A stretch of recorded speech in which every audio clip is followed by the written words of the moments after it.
257. Thank you 36 very, very and much. 257. Just give us a second to get her a mic. Thank you. Right here, John, Tanya Hart, I talked to you on the red Hey, carpet. I yes. told you you were going to win. You did. I absolutely did. Congratulations. Thank you. Now, we had talked on the red carpet about the fact that this book is now, you know, on the New York Times bestsellers list. It's going to be in schools. But well, let me just mention this. When this book was written in 1853, two people reviewed it.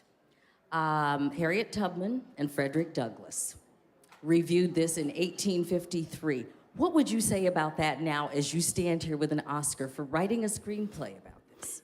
The only thing I would say is what I hope I've said before, is that the praise goes to Solomon, because it's his words and his life. And I've had a very nice career, but I look at the before and after, and the thing that made the difference was his memoir. So I don't know what the reviews were before, but he is an extraordinary individual, as are most people who survive something like this. So I just give him all the praise. I really do. We're going to 257 and then 59.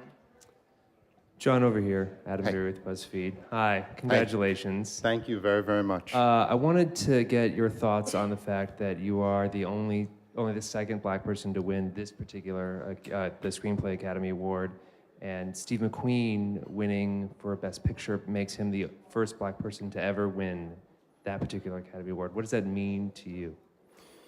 I'll tell you what it means to me, and I think of, I think of my parents, who simply wouldn't let me settle for second best and made me take typing lessons. My mother's a teacher and was very big into education. And I think of Solomon and his time when to write his memoir in parts of the country, that was a death sentence.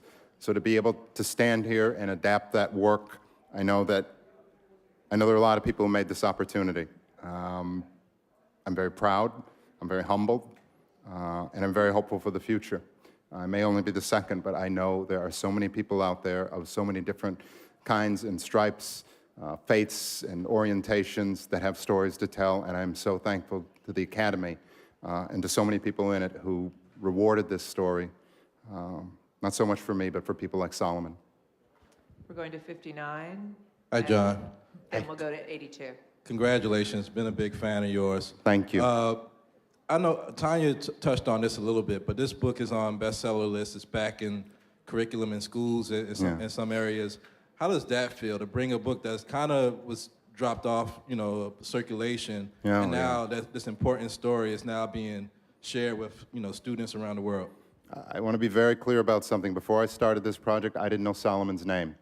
I didn't know his story. I didn't know his life. I didn't know anything about him. And the fact that you have a memoir that is in public domain that people could download for free and they choose to pay their money and to buy it and to read it, that means the world to me. And I can say for everybody who was involved in this film, our hope and our desire was certainly to entertain people, but if you can inspire people in what you do, I think of the movies and the stories that inspired me, that is so special, and I'm so thankful for it.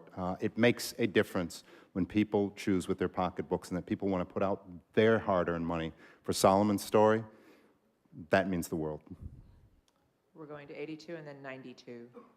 This over to your other side. Hi. This is for Shakya. You took a story from the past and you had to tackle the language as well. For you, how did you go in that process of kind of adapting that and deciding to do it that way and linking someone's story from before to the future? Well, in terms of the language, if you're talking about the English that was used, I mean, that was the most difficult thing because Solomon, he was an exquisite writer, and he wrote with eloquence, and he wrote in an elevated nature, and I would say a big part of the process for me was just trying to learn an English that was not my English. It was a task, and it was a chore, but it was an education, as was about the circumstances of the time, the politics, and all those things. I think the fact that this story is relevant now is because stories about human nature are always relevant. Stories about individuals, no matter their difficult circumstances, see the beauty in the world. That's always relevant. And unfortunately, it's relevant because there are more people in slavery right now in the world than at any other time. And as beautiful as this film is, my fear was that people would walk away from it and say, that's the past, that's the distance. Thank God that's not us anymore. I hope that people, if they feel anything at all, will think about the world we live in at this moment right now. We're going to 92 and then 42.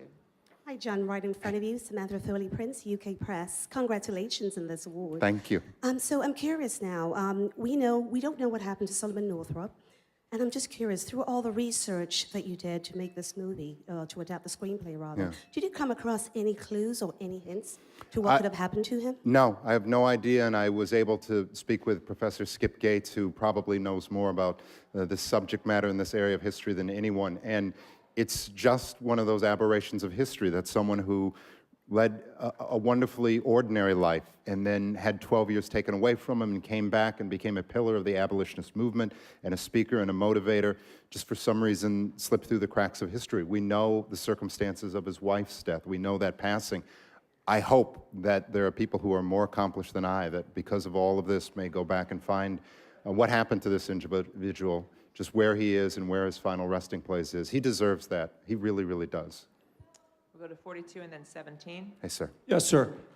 With the use of the English language in your screenplay, are there any particular words that you had never used before that you learned about? I would like to especially ask about luxuriate.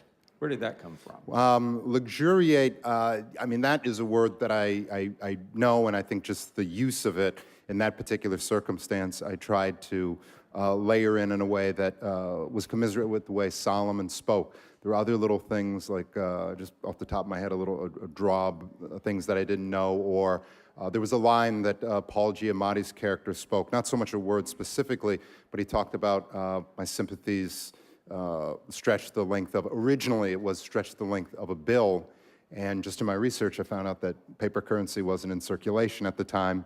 A little thing, a lot of historians might have been angry if I'd gotten that wrong, but again, it was just an education about a language that I speak but is not mine, and that was one of the pleasures, to put myself in a space that was so very different than my own. 17 and then